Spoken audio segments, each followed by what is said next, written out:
Alors on va commencer avec l'aide de Dieu, la 6e partie du Likutei Moharan de la Torah Gimel, la Torah numéro 3. Alors, on va faire un petit résumé comme ça, sur un seul pied. Qu'est-ce qui nous parle, la Torah Gimel? La Torah Gimel nous parle de plusieurs thèmes. Premier thème, c'est la musique.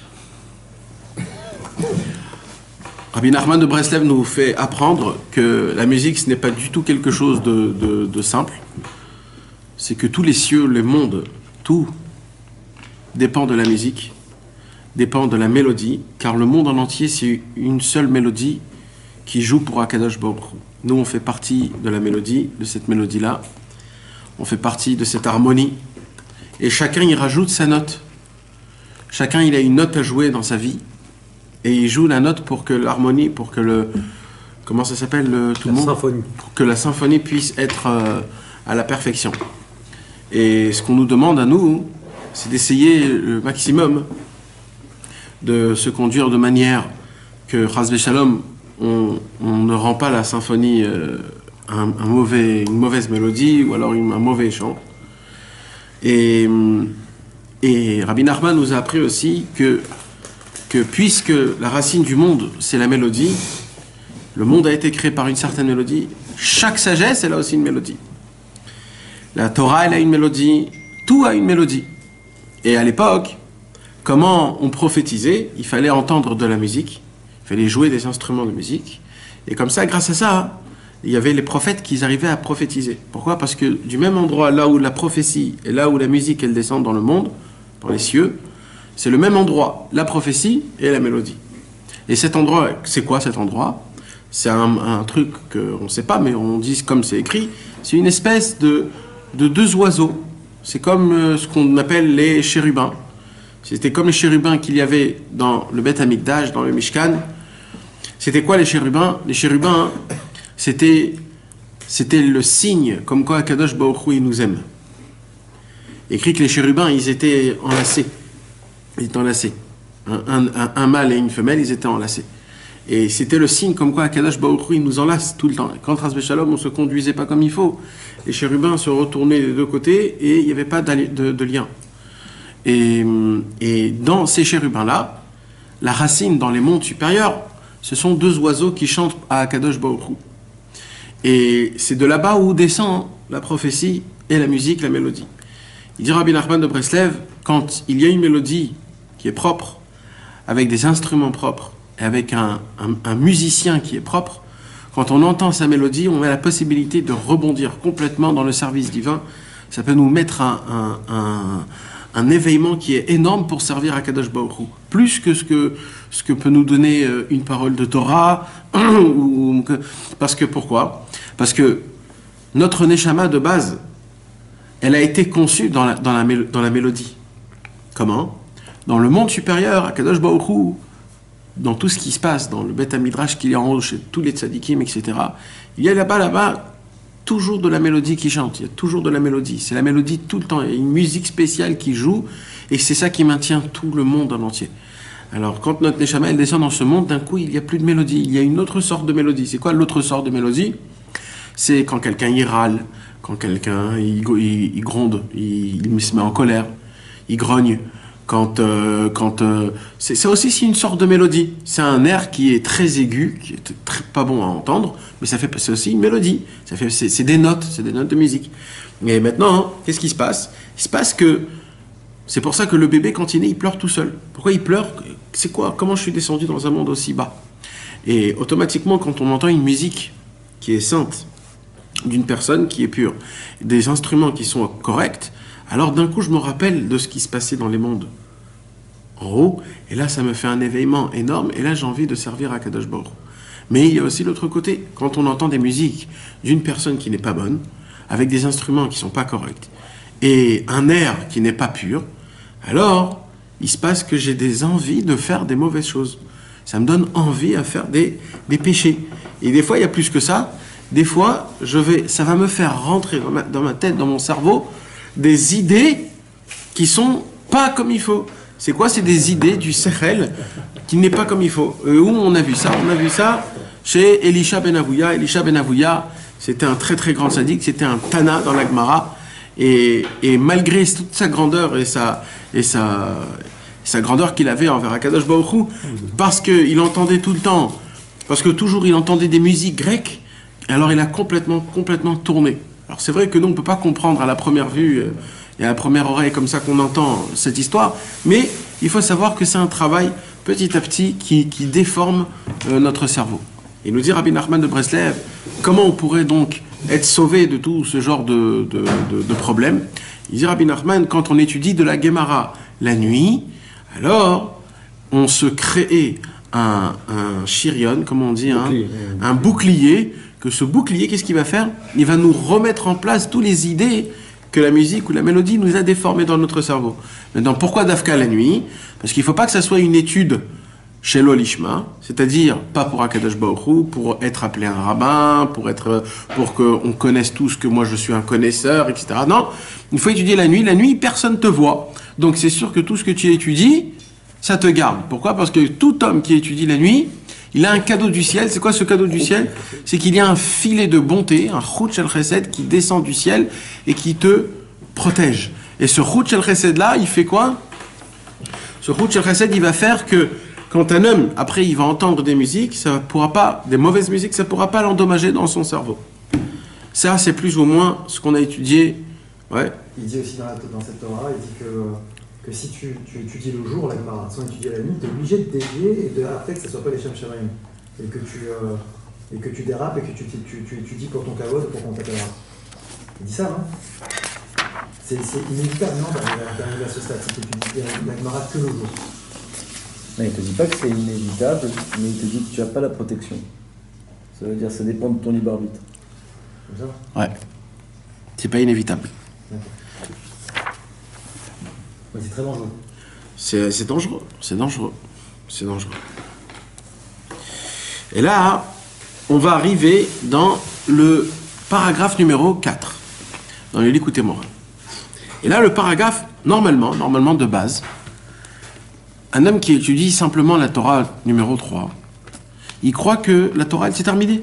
Ouais, parce qu'il y a l'explication. Il a expliqué Rabba Bar Bar Hana, hein. J'avais un truc que je me suis rappelé. Dans Par Parot la Chochma, il dit que tellement il disait qu'on est dans un stade de sommeil aujourd'hui, même quand on est réveillé dans la journée, que quand on étudie la Gemara ou la Mishnah le jour, c'est considéré comme si on l'étudie la nuit. Ah, il a fait. Ouais. Non, c'est un truc que moi je pensais que je me suis rappelé. Mais normalement, comment il fait Rabbi Nachman? Rabbi Nachman, il nous donne un thème au début de la Torah, un pasouk, ou alors une parole de la Gemara, ou un truc comme ça, il nous donne un thème, et après, il développe toute la Torah, et après qu'il développe toute la Torah, il rentre dans les mots du thème premier, et il nous fait montrer comment tout ce que Rabbeinu a parlé, c'est rentré dans le pasouk ou dans la Gemara. Donc c'est ce qu'il a fait là, Rabbeinu. Rabbeinu, il a emmené l'histoire de Rabba Bar Bar Hana, l'histoire avec la grenouille, etc., etc., et là, il a fait la démonstration, il nous a fait faire tout rentrer, toutes les paroles dans Rabba Bar Bar Hana. Donc, de base, tu crois que la Torah, elle est terminée. Eh bien, on voit que numéro 4, numéro 5, et numéro 6, et numéro 7, et numéro 8, les 4 autres petits paragraphes, on voit que ce ne sont que des rajouts. Ça veut dire qu'il revient sur ce qu'il a dit dans l'Likutei Moharan et il rajoute un pasouk, il rajoute... c'est un petit rajout, ça veut dire vous pouvez rajouter. Mais c'est comme ça qu'on voit. Et j'ai vu mettre dans un livre qui explique un petit peu le Likutei Moharan. Et j'ai vu, et c'est mettre comme ça qu'il dit, ce sont des rajouts. Et plus que ça. Et j'ai vu dans ce livre-là, je ne veux pas dire le nom, j'ai vu dans ce livre-là, il dit comme ça. Il dit que, de base, Rabbi Nachman de Breslev, toujours, il commence la Torah, dans la majorité, toutes les Torahs qui commencent, c'est pour les tzadikim. C'est des grandes choses, comme par exemple, il faut diriger les anges, dans la Torah Aleph. C'est un truc de folie, ça. Tu te dis, là, c'est pas du tout pour moi qui me parle. Et après, petit à petit, Rabbeinu, il descend, jusqu'à qu'il arrive à te donner le conseil pour toi, pour tout le monde. Et c'est comme ça qu'il fait Rabbeinu dans plein de Torahs, qu'au début, il te dit un truc très violent, en te disant, ouh là là, c'est quoi que c'est écrit ici? Et après, petit à petit, il descend, jusqu'à qu'il arrive à l'expliquer à notre sort, à nous. Et il dit donc, dans ce livre, il dit, par contre, dans cette Torah, il a fait inverse. Dans cette Torah, il a commencé déjà par quelque chose de très simple. C'est-à-dire, il faut faire très attention de ne pas entendre de la musique, parce que celui qui entend de la musique de quelqu'un qui n'est pas comme il faut, alors ça lui endommage à faire des mauvaises choses. Et après, Rabbi Nachman, il parle, ce qu'on va étudier ce soir, d'un niveau qui est très élevé des tzadikim. Qu'est-ce qu'on va parler ce soir? On va parler ce soir que quand un homme, il étudie la Gemara la nuit, alors cet homme-là, il devient un homme invincible. Invincible. Pourquoi? Parce que maintenant, plus rien ne peut l'atteindre. Mais d'après ce qu'on a expliqué, il répare la malchut, on avait expliqué. La malchut, on a dit Netzach et Od, c'est ça qui crée la malchut. Donc en fait, un homme qui étudie la Gemara la nuit, il a de la malchut. C'est quoi de la malchut? Il a de la royauté. Il a de la force sur un public. Il a de la force sur quelqu'un. Il a un pouvoir. Il a un pouvoir. Et là, il dit Rabbi Nachman, ça devient très très grave. Un homme qui a le pouvoir, à peine avec sa bouche, il peut dire quelque chose, il peut faire donner la vie à quelqu'un et prendre la vie à quelqu'un d'autre. Rien qu'avec sa bouche, puisque maintenant qu'il a réparé, on a dit, il a réparé les 6 anneaux qu'il y a dans la trachée, avec les 60 livres de la Gemara. Donc maintenant, cet homme-là, il a une puissance dans sa gorge, dans sa bouche, juste en disant un mot, si Chas v'Shalom, il sort un mot pas bien de quelqu'un, la personne, elle peut, ça peut lui arriver. Maintenant, ça peut être stam une personne, mais le fait est qu'il a étudié la nuit, c'est quelque chose d'énorme. Donc ça veut dire, là, on donne une puissance à quelqu'un. Et donc, dans ce livre, ils disent, donc là, on voit obligatoirement qu'on parle d'un très grand tzaddik, parce que qui peut avoir cette force de juste de dire une parole, et tout de suite, ça se fait. Donc, il a posé cette question. Mais moi, quand j'ai lu ça, grâce à lui, en fait, j'ai découvert quelque chose personnel, d'accord? C'est personnel. Et moi, je crois, c'est la première fois que je vois cette Torah d'une autre manière, qu'en vérité, toute la Torah, tout ce que Rabbeinu a dévoilé, c'est pour arriver à ce qu'on va étudier ce soir, le numéro 4. Tout. Tout ce qu'on a étudié, c'était une introduction pour arriver au numéro 4. C'est même pas du tout un rajout. C'est pas du tout un rajout. Rabbeinu, il n'a pas du tout terminé sa Torah. Toute la Torah, elle commence maintenant, ce soir. Ce soir, la Torah 3, c'est pas la Torah sur la musique, sur Abba Baba Hanan, c'est aussi, mais tout ça, c'est une intro pour arriver ici, parce qu'en vérité, Rabbeinu, il veut nous mettre en mise en garde. Parce que si vous vous rappelez, pourquoi Rabbeinu, il a dit cette Torah? Vous vous rappelez l'histoire? C'est que Rabbeinu, il est venu prier Kippour dans un endroit, dans un nouveau endroit, et là-bas, il y avait deux chazanim, un gendre et un beau-père, qui s'étaient des chazanim, et qu'ils n'arrêtaient pas de flatter Rabbi Nachman, ils n'arrêtaient pas de flatter. Rabbeinu, il n'en pouvait plus de ces gens-là. Et Rabbeinu, il a compris qu'en vérité, toute leur chazanout, tout ce qu'ils sont en train de chanter, les chants de la tfila, en fait, c'était pour impressionner leurs femmes. Et quand Rabbeinu, il a dit ça, eux, ils se sont complètement révoltés. Et de là est sortie toute la marloquette sur Rabbi Nachman, avec l'ancien de Shpolé, etc., etc. Donc, en fait, Rabbi Nachman, il a fait rentrer dans toute cette Torah, en fait, toute l'histoire de ce qui s'est passé. C'était qui les oiseaux, c'était eux qui essayent d'impressionner. En fait, tout ça, il parlait de ça, en fait. Mais maintenant, ce qui nous parle à nous, c'est ça. C'est ce qu'on va étudier ce soir. Et ça, c'est un chidouche énorme, parce que ce qu'on va étudier ce soir, tu peux l'expliquer en regardant ce qu'on a étudié, et là, il n'y a pas tellement un chidouche, parce que c'est un petit rajout que Rabbeinu, il rajoute sur tout ce qu'il a étudié dans la Torah Gimel. Mais tu peux regarder ça d'une autre vision. C'est quoi l'autre vision? C'est que là, ce qu'il va dévoiler, c'est un chidouche gamour. Alors, on va, Bezrat Hashem, rentrer dans ce qu'on va étudier ce soir, et vous allez voir que Rabbi Nachman, c'est comme une Torah dans une autre Torah. Rabbeinu, il commence à dire, ou baiser, tiachev asimichut shel la Mishnah. Rabbi Nachman de Breslev, il dit, maintenant que vous avez compris toute la Torah Gimel que je vous ai enseignée, maintenant vous avez compris de quelque chose. Qu'est-ce que vous allez comprendre? Il dit Rabbi Nachman. Il dit, il y a une parole dans les maximes des pères qu'on ne comprend pas tellement. C'est quoi la parole qu'on ne comprend pas tellement? Il y a écrit comme ça, Assez lecharav, ou kene lechachaver, ve'evedan et kol adam lekafsrut. Fais-toi un rav, achète-toi un ami, et juge tout le monde du bon côté. Alors il dit Rabbi Nachman de Breslev, fais-toi un rav, achète-toi un ami, je comprends. Parce que fais-toi un rav, achète-toi un ami, c'est important. Mais pourquoi dans la même parole, on dit « et juge tout le monde du bon côté » Où il est le lien? Aucun rapport. Aucun rapport. Il dit Rabbi Nachman, non. Quoi? Fatalement, avec un ami arabe, il y aura une proximité. Et si tu juges pas du bon côté, ça peut pas être ton ami Torah, parce que fatalement, avec des hommes, c'est l'école à apprendre d'accepter. Mais normalement, un rav, c'est la base qu'il doit t'apprendre, normalement. Le rav. Donc, c'est pas quelque chose. Parce que d'après ce que je comprends là, c'est comme si que le rav, il t'apprend pas ça. C'est-à-dire, ça, il faut que tu l'apprends tout seul. Vous comprenez? C'est-à-dire, c'est un peu bizarre, pourquoi. Et pourquoi Dafka? Il y a tellement d'autres choses. Je sais pas, il aurait pu dire un autre truc. Si par exemple le Rav il te contredit, alors vois le bien. Vois le bien, si le Rav il te contredit, mais c'est ton Rav. C'est ton maître. Oui, mais tu peux lui en vouloir des fois. Imagine-toi ton maître. Alors il aurait pu dire respecte les rabbins. Et une croyance totale, aveugle des rabbinim. Et c'est juste tout le monde du bon côté, pas seulement le Rav et l'élève, tout le monde. Et ça veut dire, non, mais la question c'est pas la question s'il faut ou s'il faut pas. La question c'est pourquoi ça a été dit dans le même souffle. Ça veut dire c'est une seule Mishnah qui dit deux thèmes qu'on comprend pas où elle est la. S'il aurait fait ça une autre Mishnah, après la Mishnah d'après, juge tout le monde du bon côté, y a pas de problème. Pourquoi ils ont mis ça dans la même Mishnah? Parce que quand on regarde les maximes des pères, chaque Mishnah c'est un trait de, c'est une qualité. Normalement, c'est comme ça. Il n'y a pas plusieurs qualités. Sauf si ça reste dans le même thème. Ça sous-entend que c'est la base d'un homme, quoi. Il faut qu'il ait son rab, il faut qu'il ait un ami, il faut qu'il juge. C'est-à-dire qu'il ne peut pas rentrer dans une Torah s'il n'a pas au moins ces trois choses. Parce qu'il faut qu'il ait une direction avec son rab, un ami parce qu'on a le droit de juger. Mais moi, j'aurais rajouté 2-3 trucs qui sont encore beaucoup plus importants. Respectable. C'est-à-dire, non, il y a des choses de base.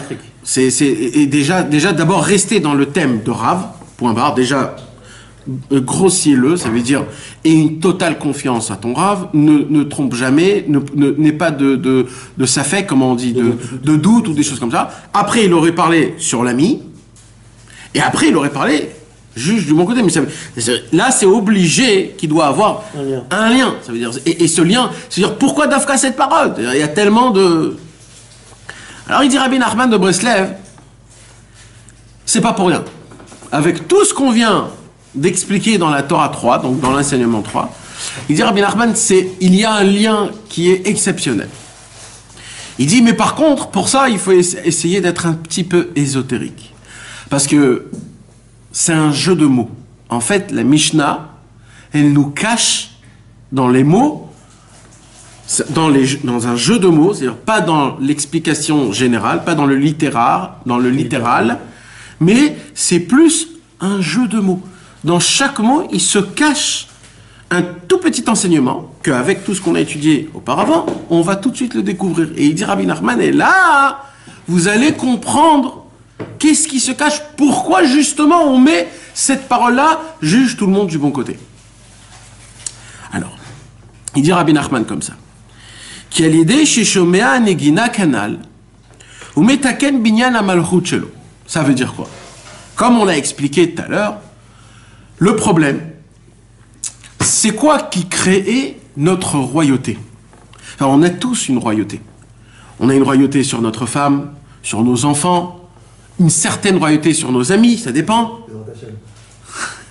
On va dire une certaine royauté sur nos employés, ou alors, je sais pas, chacun il a une petite royauté, d'accord? Plus l'âge il a avancé, plus les personnes qui sont plus jeunes, ils me respectent un peu plus, donc j'ai une petite royauté. Rabbi Nachman dit, ça n'existe pas un homme qui n'a pas une royauté, même sur son chien. Il dit Rabbi Nachman, des fois un homme, il doit se procurer des chiens et des chats pour avoir une royauté quelconque, parce qu'il a aucune royauté, le mec.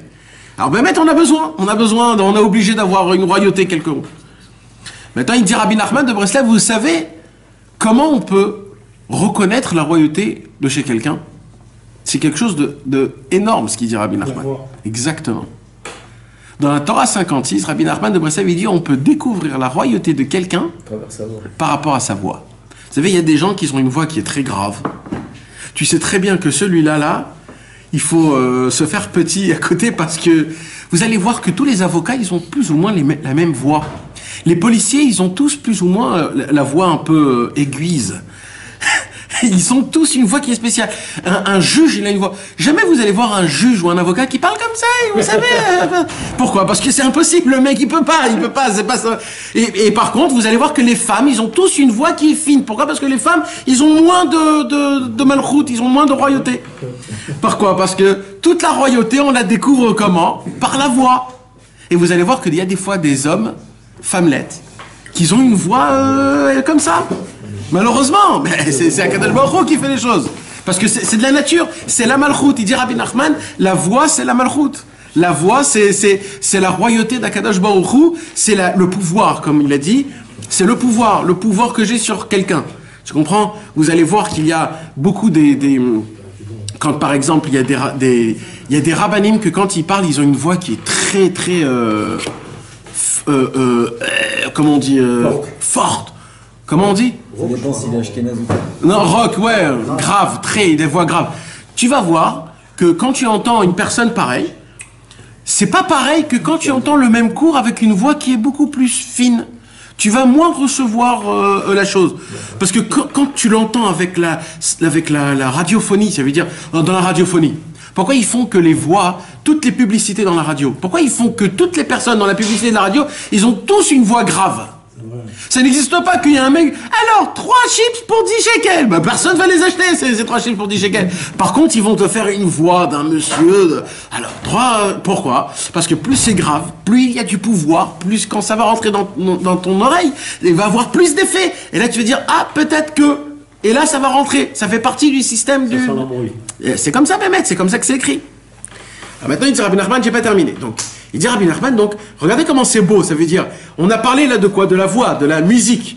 Et on voit, il dit Rabbi Nachman, quand un homme, il dit Rabbi Nachman de Breslev, le problème c'est que malheureusement, il y a une guerre depuis que on est sorti d'Égypte jusqu'à aujourd'hui, il y a une guerre spirituelle. Cette guerre spirituelle, on l'a expliqué le dernier cours, il y a une guerre entre, je vais dire Hachem, mais c'est aussi le peuple juif, et Amalek. Depuis qu'on est sorti d'Égypte, dès qu'on est à peine sorti d'Égypte, tout de suite, il y a un peuple qui est rentré en guerre chez nous. C'était qui? Amalek. Et depuis ça, on doit lutter contre Amalek. Akadosh Baruch Hu, il dit, toute personne qui est Amalek, vous êtes obligé de le tuer, on n'a pas le droit de rien garder de eux. Akadosh Baruch Hu nous fait faire une certaine haine qui est très spéciale contre Amalek. C'est quoi la raison pour laquelle on doit autant haïr Amalek? Qu'est-ce qu'il y a de spécial? Pourquoi on doit prendre Amalek d'une manière, d'une façon que c'est aussi grave? On dirait qu'est-ce qu'il a fait Amalek? Parce qu'il est rentré en premier en guerre contre nous, alors c'est tout. Alors il dit Rashi, jusqu'avant Amalek, le peuple juif, avec tout ce qui s'est passé en Égypte, c'était le roi du monde. Pourquoi? Parce qu'Akadosh Baruch Hu, il a fait faire 10 plaies. Il a fait faire ouvert la mer. Le monde en entier ont appris comment Akadosh Baruch Hu, il est avec nous. Donc automatiquement, qu'est-ce qui s'est passé? Le peuple juif était prêt à devenir les rois du monde. On serait rentré en Eretz Israël, on aurait tout conquéri sans aucune guerre, et ça serait fini l'histoire. Mais qu'est-ce qu'ils ont fait à Amalek quand ils sont rentrés en guerre avec nous? Ils ont fait montrer au monde entier que non. C'est encore des êtres humains. On peut rentrer en guerre avec eux.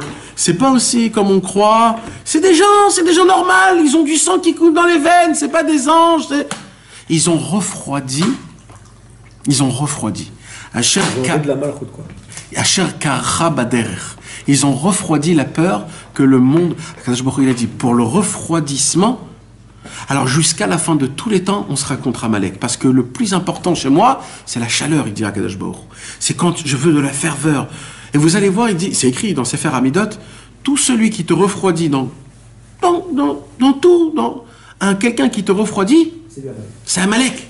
C'est pas lui, mais ça veut dire, il a une étincelle d'Amalek. Il est en train de prendre. Parce que Amalek, son travail, c'était de refroidir. Quand par exemple tu dis, oh là là, je suis allé dans un mikvé, il était exceptionnel. Il dit, ouais, ça va, tu vois pas. Et là, qu'est-ce qu'il a fait? Il a tout refroidi. Là, ça, il lui a enlevé tout le truc comme si. Voilà. J'ai fait un mikvé, truc. Ouais, tu vois pas le mikvé. Rien que ça, rien que ce mot-là, ça lui a refroidi. Le mec, il s'est dégonflé. C'est quoi? C'est Amalek. C'est-à-dire, il a dit une parole qui appartient à Amalek. Le refroidissement, c'est Amalek. Akadosh Baruch Hu, il ne peut pas supporter ça. Maintenant, c'est comme c'est un roi, comme c'est une royauté. Ils ont un pouvoir énorme, Amalek. Donc, depuis, il y a un combat contre Amalek et Akadosh Baruch Hu. Akadosh Baruch Hu, il a dit, malheureusement, à cause de Amalek, je ne peux pas être appelé par mon nom et je ne peux pas m'asseoir sur mon trône, dit Akadosh Baruch Hu. En Hashem Shalem, ve'en Akiseh Shalem. C'est la raison pour laquelle on ne peut pas dire le nom de Dieu comme il est écrit dans les Sidurim. Comment c'est écrit dans les Sidurim? Yud, Ke, Vav, Ke, Yeho, etc. Donc comment on appelle Hachem? On dit Ado. Pourquoi on dit Ado et pas le vrai nom? Parce que tant que Amalek, il a un pouvoir dans ce monde-ci, Akadosh Baruch Hu, Kaviachol, il n'est pas dans sa perfection. Pourquoi? Parce qu'on ne voit pas la gloire d'Akadosh Baruch Hu. On ne voit pas qu'Akadosh Baruch Hu, c'est lui qui est vraiment le vrai patron de ce monde-ci. C'est lui qui fait tout dans ce monde. C'est lui qui donne la vie, c'est lui qui prend la vie, c'est lui qui donne tout. On y croit, mais on ne le voit pas. Et à cause de qui tout ça? À cause de Amalek. Tout le travail de Amalek, c'est quoi? C'est de créer les docteurs pour que les docteurs, ils te guérissent et que tu ne penses pas à Hachem. C'est de créer des systèmes d'argent et de banque pour que tu puisses toujours être dépendant de la banque et des systèmes pour payer, etc., etc. Amalek, il a créé un système que toujours tu vas oublier Hachem. Tu seras toujours obligé de travailler et aller chez les docteurs. Comment on appelle ça? Une solution à tous tes problèmes. À l'époque, quand on avait un problème, notre solution était Hachem. On était obligé de prier Hachem parce que sinon on était vraiment dans un vrai problème. Amalek, il a créé des solutions aux problèmes. C'est-à-dire, voilà, il y a une solution. T'as pas la peine, c'est pas la peine de Dieu. T'as pas la peine de Dieu. D'ailleurs, ils sont allés tellement loin qu'ils ont même écrit sur le dollar qu'on croit en Dieu. Ça veut dire dans le Dieu du dollar. Ça veut dire notre Dieu, c'est devenu l'argent. C'est tout de suite, voilà, on le proclame, on le réclame devant le monde en entier. Le dollar, c'est notre Dieu. Et maintenant, c'est ça qu'on appelle beaucoup dans le Likutei Moharan et dans plein de livres, ce qu'on appelle Malchut d'Ikdusha, Malchut des Sitra Achara. C'est quoi la Malchut d'Ikdusha? La Malchut, c'est quoi la royauté sainte? Et la royauté de l'autre côté, c'est ça. La royauté sainte, c'est qu'on comprenne tous et qu'on voie tous comment c'est Akadosh Baruch Hu, le meneur du monde. Et la royauté de l'autre côté, c'est quoi? C'est la royauté de Amalek. C'est que Amalek, il crée un système où le monde, il est démocrate, républicain, fraternité, égalité, je sais pas quoi, et ainsi de suite. Et tous ces genres de choses-là, ça crée une sorte de loi, que ces lois, ils font que il y a des humains, chacun y vit dans sa religion, chacun avec ses croyances. La liberté, c'est comment ils appellent ça, la liberté libérale, c'est ça. C'est que chacun, il a le droit. Mais en vérité, c'est quoi le monde? Le monde, c'est Umala haaretz dea et Hashem kamem le'amechasim. Le prophète Jérémie, il a dit, le but du monde, c'est quoi? C'est que le monde puise de Dieu, notre Dieu. C'est-à-dire le da'at, c'est-à-dire la conscience de Akadosh Baruch Hu. Et c'est ce qui va se passer quand Mashiach viendra. Qu'est-ce qui est écrit quand Mashiach viendra? Quand Mashiach viendra, le monde, il va être rempli. L'orav, la lechem, velot samel emaim, ki im lishmoa et dvar Hashem. Tout le monde, même les goïms, ils vont venir apprendre de la Torah. Nous, on va découvrir une nouvelle facette de la Torah qui va être un chidouche pour nous énorme. Et les goïms, ils vont apprendre des toutes petites bases que nous, on connaissait quand on était petits, mais de la Torah. Et c'est ça la perfection. Mais quand tu donnes à tout le monde, chacun son espace, chacun il fait ce qu'il a envie, à cause de ça, qu'est-ce qui se passe? Chacun il rentre dans son délire, jusqu'à qu'ils disent, il n'y a pas de problème de se marier entre hommes. Pourquoi? Parce que chacun il doit avoir sa liberté, c'est normal, c'est quelque chose qui est devenu comme il faut. Et il y a même des mariages avec des chiens aujourd'hui. Et il y a des choses, et tout il t'explique avec une logique. Bien sûr. Et tout il t'explique avec une logique. Laisse tomber. Tout aujourd'hui on t'explique avec une logique. En fin de compte, c'était indispensable aussi au libre arbitre, ce tant que... Quand? Tel que vous l'avez montré, c'est ce qui permet de s'opposer à la royauté d'Hachem, donc au vrai maître. Donc s'il n'y avait pas ça, il y aurait plus libre arbitre, parce qu'on serait tellement convaincu qu'on irait vers le bien. Alors il y aurait un libre arbitre, vous savez c'était quoi le libre arbitre? C'est combien on va servir Hachem. Est-ce qu'on met du 100% ou on met du 1000%? Même, il y a des limites. Ça serait ça, le Il y libre a des arbitre. limites jusqu'au libre arbitre. Même s'il n'y avait pas l'opposant, ouais. Ah bon? Ouais. Il y aurait un libre arbitre de combien je vais m'y mettre dans le service divin. Est-ce que je vais m'y mettre en fonction de ma vie normale? Ou alors est-ce que je vais faire un excès? Je vais faire un vrai excès. Ça serait ça. De base, c'était ça le vrai libre arbitre qu'on devait avoir. De base. Et C'était pas la faute et le bien, c'était uniquement le niveau. la faute et le bien, c'est à cause de Adam Arishon quand il a mangé de l'arbre de la connaissance. C'est devenu le mal et le bien. C'est ça la source de ce dont vous parlez de toute façon. Ouais. Et vous savez que ça sera ça, le libre arbitre, quand Mashiach viendra. Parce qu'il y a écrit que quand Mashiach viendra, il y aura encore le libre arbitre. Les gens, ils croient qu'il n'y aura plus de libre arbitre. Il y aura encore le libre arbitre. Jamais il va s'arrêter, le libre arbitre. Il dit Rabbi Nachman. Jamais. Mais ça sera d'un niveau très élevé. Ce sera d'un niveau de combien je vais m'investir. Est-ce que je vais accélérer? Est-ce que je vais m'y mettre à fond ou pas?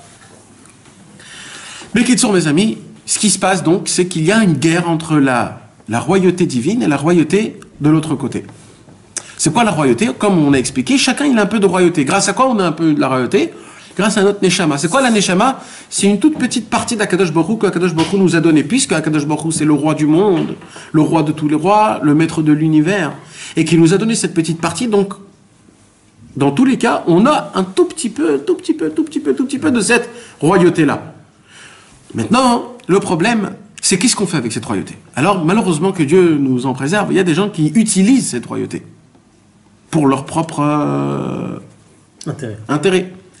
C'est-à-dire qu'ils utilisent la royauté sur des gens, par exemple, en disant, comme il sait que quelqu'un il va l'écouter, s'il lui dit noir c'est blanc et blanc c'est noir, qu'il va l'écouter comme ça, alors il va l'utiliser. Il va dire fais-moi ça, va faire ça, fais-moi ça comme ça, fais comme ça chez toi à la maison. Il va commencer à lui donner il va le manipuler. Il va lui donner des ordres. Maintenant, c'est qui peut nous donner des ordres? C'est que Hachem et les tzadikim. Personne d'autre. Tant qu'un homme n'a pas aiguisé son libre arbitre, les parents, les parents. Mais vous avez compris, je parle d'un général.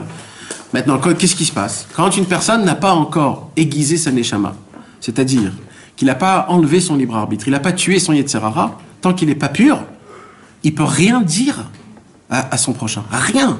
Il ne peut rien dire à son prochain. Même un conseil, quand il veut donner un conseil, il doit lui dire avant, écoute mon frère, je ne sais pas, je ne peux pas te dire, mais moi, je crois que...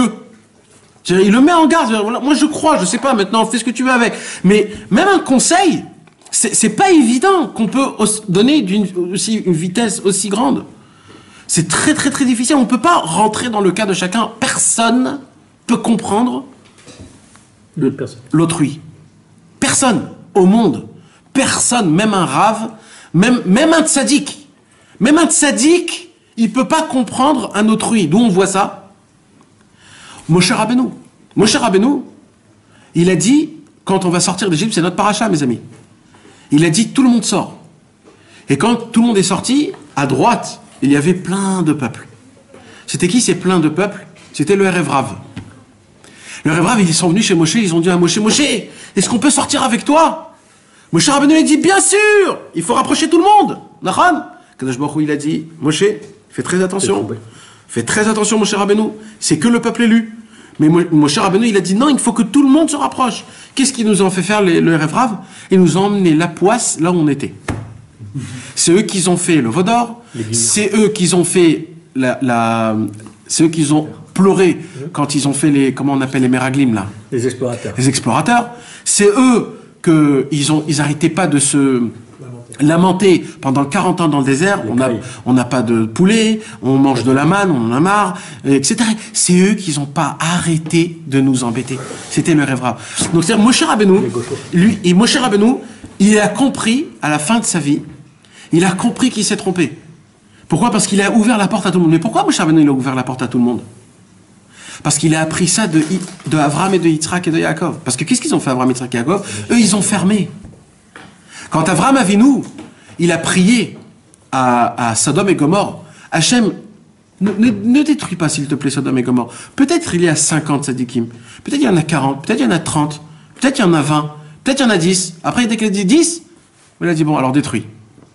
Qu'est-ce qu'il y a écrit là-bas? Il y a écrit là-bas que si Avraham Avinu, il serait resté à Sodome et Gomorrhe, jamais Akadosh Baruch Hu aurait détruit Sodome et Gomorrhe. Il serait parti y vivre là-bas. Et lui, il aurait fait faire Bitchouva à tout le monde. Mais ça, il ne savait pas encore Avraham Avinu. Alors Yitzhak, qu'est-ce qu'il a fait? Yitzhak, quand il a vu, et qu'est-ce qu'il a fait Avraham Avinu? Il a dégagé Ishmaël. Après Yitzhak, il a vu Esav. Il a dit, puisque Avraham Avinu il a dégagé Ishmaël, moi je vais rapprocher Esav. D'accord? Et il a rapproché Esav. Il a voulu lui donner à lui les brachot, etc. Yaakov, il a vu ce qu'il a fait Avraham, ce qu'il a fait Yitzhak.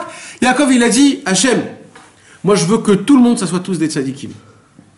Yosef Hatzadik, Reuven, Shimon, Lévi, ils ont tous fait des petits problèmes. Mais pour moi, ils sont tous des Shifteya, c'est tous les 12 des tzadikim. Et ben, Yaakov Avinu, il a réussi, pourquoi? Parce qu'il a su voir, doser comme il fallait l'amour. Mais Moshe Rabbeinu, il a voulu encore plus, mais ça c'était pas assez. Il n'avait pas encore compris, c'était pas encore le moment. Donc on apprend que même les tzadikim ne peuvent pas connaître à la perfection la neshama des juifs. C'est que des tzadikim très très élevés. Avec le temps qui passe, parce que Moshe Rabbeinu c'était encore tout frais, c'est avec le temps.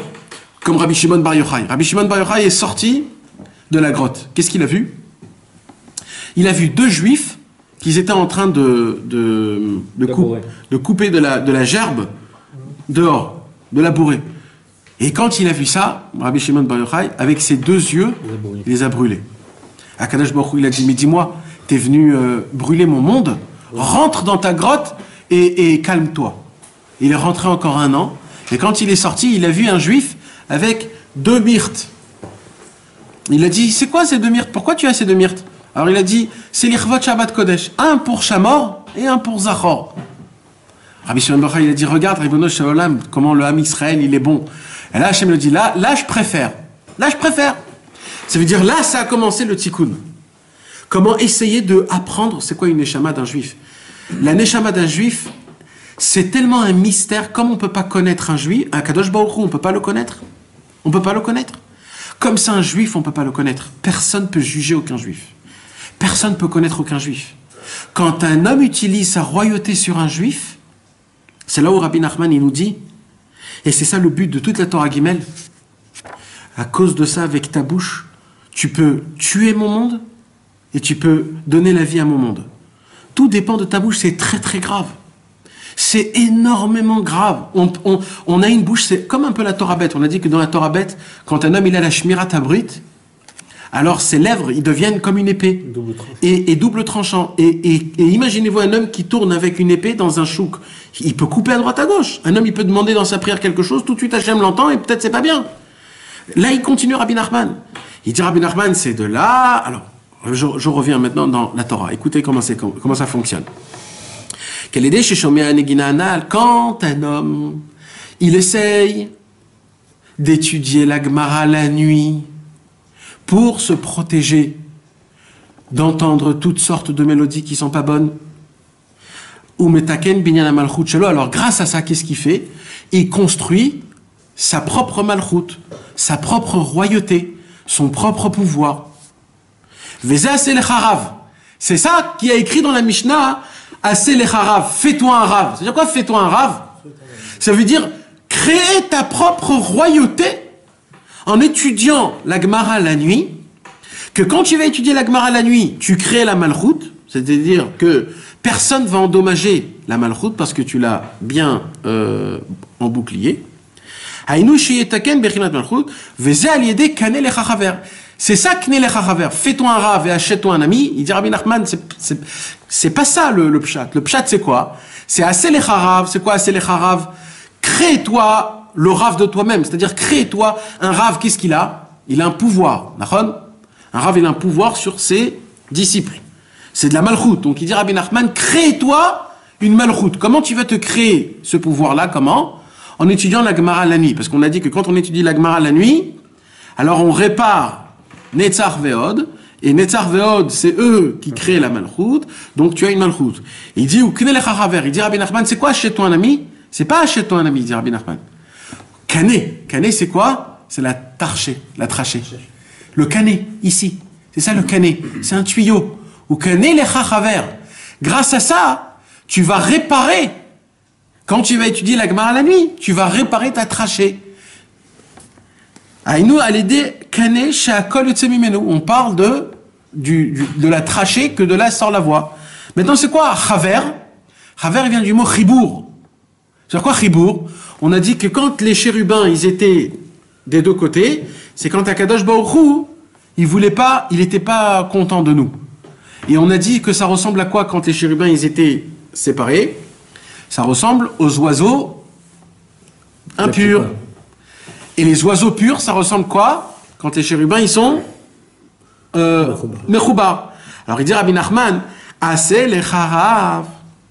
Étudie de la Gemara pour que tu puisses réparer la rabbanout. C'est quoi? C'est la malchoute. Ou kané lecha chaver. En réparant le canet, la trachée, tu vas être chaver. Tu vas chibour, comment on dit? Relier. Tu vas relier les deux oiseaux qui vont être un en face de l'autre, comme les chérubins qu'ils étaient un en face de l'autre. Vous avez compris comment il a fait Rabbeinu le travail? Attendez. Chez Mechaber Ashne Kruvim Liot Panim Bepanim, qu'on relie les chérubins qui puissent être face à face, Kemahar Ish Velayot. C'est quoi Kemahar Ish Velayot? C'est-à-dire que, en vérité, les chérubins, je ne l'ai jamais expliqué parce que c'est très délicat à l'expliquer. Il y a un très grand midrash qui raconte qu'est-ce qui s'est passé quand Titus est rentré dans le Saint des Saints.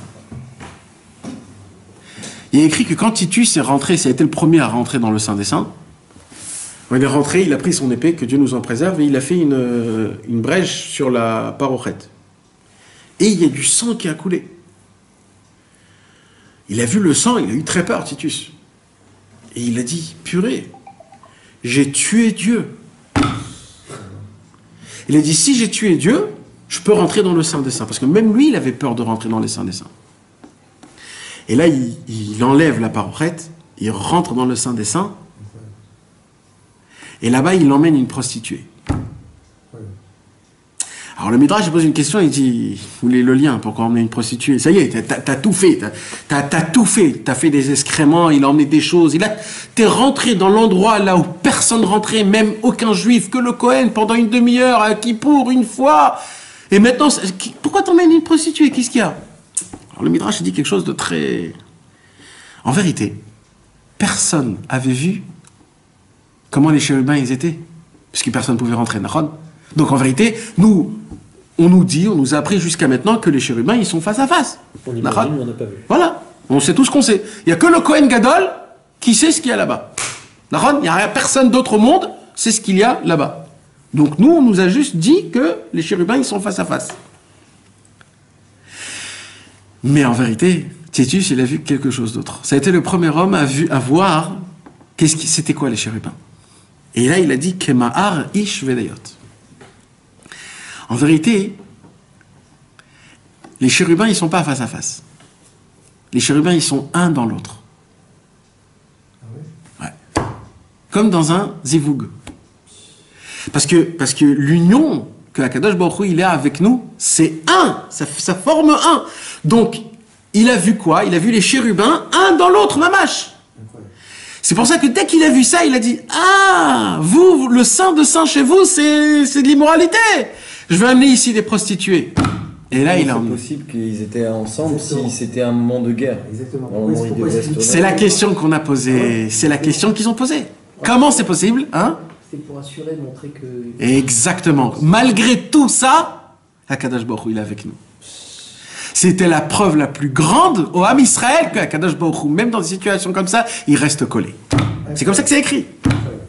C'est écrit dans le Midrash de Echa, des Lamentations. C'est ça que Ma'ar. Ma'ar vient du mot Meurvav, ça veut dire mélanger. Que Ma'ar Ish Veloyot, ça veut dire c'est un dans l'autre, mamash. Donc en fait, qu'est-ce qu'il dit là? Il dit tout notre travail à nous, en fait, c'est de réunir, unir les deux oiseaux pour que les deux oiseaux puissent siffler d'une mélodie une. Ça veut dire, tu comprends? Alors là, il dit Rabbi Nachman, je reviens au pshat et vous allez comprendre maintenant pourquoi l'essentiel de la Torah, c'est maintenant qu'on va apprendre. C'est pour ça, moi c'est comme ça hein, que moi je vois les choses et c'est comme ça que j'ai découvert cette Torah. Pour moi, c'est ça l'essentiel, c'est ici l'essentiel de toute la Torah. Maintenant que cette personne-là, elle s'est conduite comme il fallait. Il a dit, j'ai appris dans la Torah que Rabbi Nachman de Breslev nous a enseigné, la Torah numéro 3, j'ai appris comme quoi d'entendre une musique c'est très grave, donc j'ai très peur. Alors qu'est-ce que je vais faire? Je vais me réveiller la nuit, je vais étudier un peu de Gemara. Grâce à ça, je vais être comme un bouclier. Maintenant, il dit Rabbi Nachman, mais toi ce que tu sais pas, c'est que quand tu étudies un peu de Gemara la nuit, tu t'imagines même pas la puissance que tu te mets sur toi-même. Quand on est la nuit, c'est quand tout le monde dort. Ouais. Ça sous-entend pour compenser celle qu'on a fait devant tout le monde. Exact. Alors il dit Rabbi Nachman, chaque mot, chaque parole.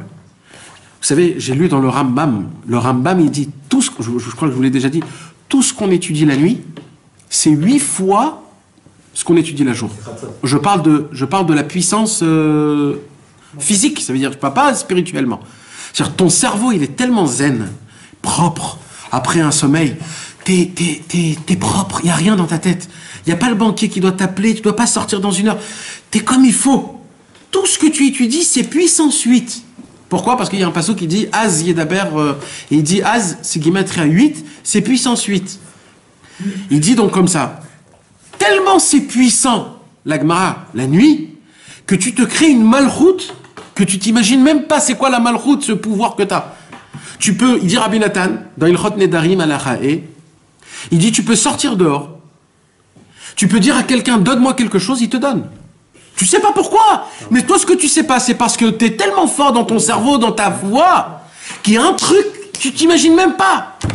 T'as la royauté. T'as la malchoute mamage. T'as réparé les cordes, comment on dit, les trachées, les anneaux des trachées. T'as tout fait. Il dit Rabbi Nachman, tu fais une bracha à quelqu'un, elle s'applique.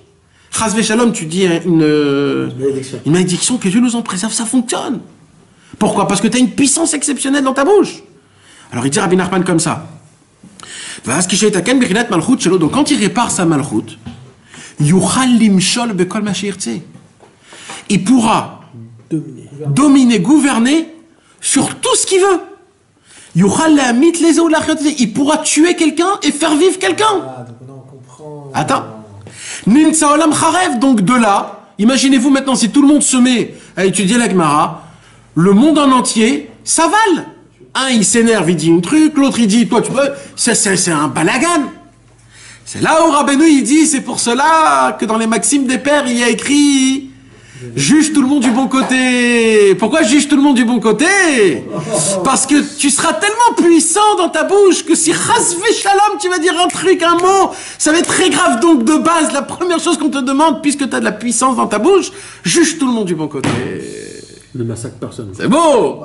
Mais c'est ça la racine de toute cette Torah, parce qu'en fait Rabbeinu il veut t'emmener tout ça pour t'amener à un point. C'est quoi le point? Sache que t'es puissant quand tu étudies la Gemara la nuit. T'es très puissant. T'es puissant. C'est énorme. C'est énorme. C'est-à-dire tu dis, on peut même pas s'imaginer. Comment c'est énorme. Et s'il nous prévient, c'est qu'il sait qu'on peut. Et on a la possibilité de le faire. Vadaï. Et tu apprends que ça peut nous arriver à nous tous. C'est pas des tzadikim. C'est même nous, des gens simples comme nous. Et dans l'autre livre que j'ai lu aujourd'hui, il dit non, ça c'est pour les tzadikim. Et moi j'ai compris que Bémet, ma pitom, tout le travail que Rabbeinu il est en train de nous faire montrer ici, c'est que la Torah elle a une puissance de me donner dans ma bouche à moi quelque chose qui est une force, une malchoute, une royauté. Maintenant, regarde, essayez maintenant, mes amis, d'avancer avec ça. Une des choses malheureusement qui fait très mal et que Rabbi Israël nous a énormément parlé et que Rabbi Nachman de Breslev nous a mis énormément en garde, etc., c'est malheureusement quelque chose qui s'est passé ces dernières décennies, ce qu'il n'y avait pas à l'époque. À l'époque, pendant des millénaires, quand on proposait à quelqu'un de la royauté d'être rave dans une ville, de diriger une communauté, il voulait pas. Plus que ça, Moshe Rabbeinu, Dieu en personne, il s'est découvert à Moshe. Moshe, il a dit non. Mais attends, non Hachem, non. Mais attends, c'est pas il a dit bon allez vas-y, il a dit ok. Une semaine de bagarre avec Moshe Rabbeinu et Hachem.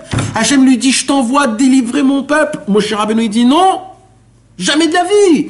Mais c'est très grave. Pourquoi? Parce que la malchoute, c'est très grave. Je peux rasver shalom dévier d'un tout petit centimètre et ça peut créer un effet papillon très très très grave. Non, on comprend pas le cœur de chacun. Quand tout le monde après il rentre chez eux à la maison, il dit oh là là, le Rav il a dit comme ça. Je suis sûr qu'il a pensé de moi et qu'il m'a dit ça comme ça. Mais c'est très grave. On s'imagine pas le mal qu'on peut faire. Même nous, dans notre travail, quand tu fais un mauvais sourire, quand t'es pas trop éveillant à une question, tu dis oh là là, il pense de moi quelque chose. Rien que nous déjà entre nous, c'est déjà délicat. Imagine-toi un homme qui a un peu de pouvoir, comment c'est dur. Alors Moshe Rabbeinu a dit mais jamais je me mouille, moi jamais. Même si c'est pour délivrer. Akadosh Baruch Hu, il a dit, bon alors je vais mettre Aaron. Ah, 2 personnes, Moshe Rabbeinu il a dit, 2 peut-être il y a une bracha. Moshe et Aaron, alors oui. Et Moshe Rabbeinu, il était avec Aaron tout le temps. Même Moshe Rabbeinu, c'était pas le seul, il était avec Aaron. Après, avec Caleb ben Yefuneh, après, il y avait Yoshua ben Nun. Yoshua ben Nun, il y avait Nathaniel ben Knaz. Il y avait toujours quelqu'un qui était à côté. À l'époque de la Gemara. Vous savez qu'à l'époque de la Gemara, il n'y avait jamais un tzaddik ador. Il y avait le Nassi. Et il y avait le Rosh Yeshiva. Toujours 2. Le Nassi, je sais pas comment dire en français, c'est... Le Méchané. Il y avait toujours 2. Il y avait un qui était patron sur la Torah en action, faire des matzot, écrire des mezuzot, voir faire le shalom bayit à droite à gauche, réveiller... C'était quelqu'un qui était dans l'action. Et il y avait un qui était assis toute la journée au Beth HaMidrash et il enseignait la Torah. Mais il y avait toujours 2. C'est pour ça que dans les maximes des pères, il y a toujours 2. Shammai, Hillel. Shmaya, Avtayon. Ben Azai, Ben Zoma. Toujours, ils étaient 2. Ça n'existe pas un. C'était toujours 2. Et celui qui sait pourquoi étudier la nuit, il est tout seul avec sa Gemara? Il est tout seul avec sa Gemara. C'est un problème? Alors, non. Il y a écrit que c'est toujours bien d'étudier avec 2. Surtout. Aujourd'hui, c'est presque une chavrota. Ouais. Mais c'est pas un problème de base, c'est pas un problème. Tant qu'on reste collé à juger tout le monde du bon côté, de toujours avoir un bon œil. Alors maintenant, qu'est-ce qui s'est passé? Au fur et à mesure du temps, hein, à l'époque, il y avait de quoi choisir. Qui comprend cette... T'as vu ça? T'as vu ça? Sans Rabbeinu, comment on peut rien? Après, il y a des gens qui vont te faire des cours, ils vont te faire des trucs. Non, il y a le pshat, le Seder. Qui peut descendre dans les profondeurs comme Rabbeinu? Rabbi Nachman, il a dit, prenez mon livre, vous allez devenir un Moar Gadol, un cerveau énorme.